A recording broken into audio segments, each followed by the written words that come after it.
It's not if, it's only a matter of when. I've talked to my colleagues. Everybody's very enthusiastic about the idea of taking money and power out of Washington, returning it to their states to give their constituents more say about their health care. There's universal agreement in our conference that Obamacare is failing.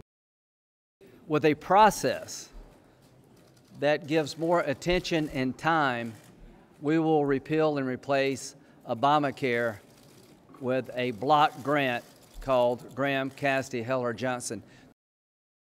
We know what we don't like. Obamacare is not working. We make that case effectively. But we've had a hard time articulating what we're for until now.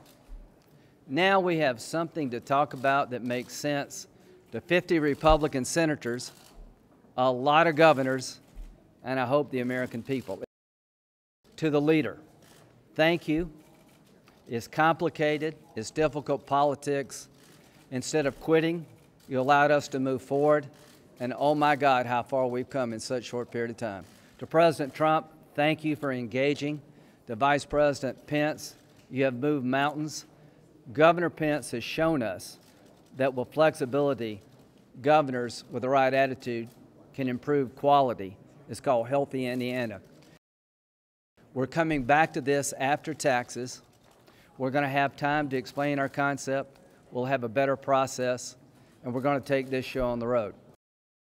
I've been up here 20 years. I've never enjoyed anything more. I believe this is the most important thing I can ever do for the country, working with my colleagues, is not to just repeal Obamacare, but to replace it with a system closer to where you live, controlled by people you can vote for.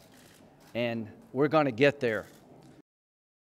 Well, to be clear, through events that are under our control and not under our control, we don't have the votes. Okay? That's in speaking to the leadership, speaking to the president. I think Lindsay and he are on speed dial. We've made the decision, since we don't have the votes, we will postpone that vote.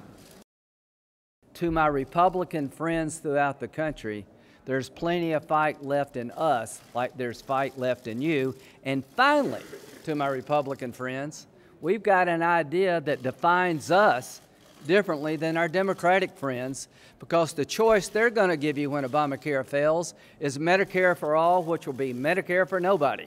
Can you imagine being 62 like I am, worked all your life, you're getting ready to go into Medicare, and Bernie invites 200 million of your closest friends to join you? Briefly, where we go from here is tax reform.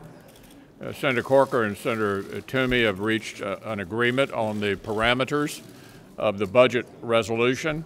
The Budget Committee will be marking up next week, and we plan to move forward on our next priority, which is reforming the American tax code in a significant way for the first time in 30 years.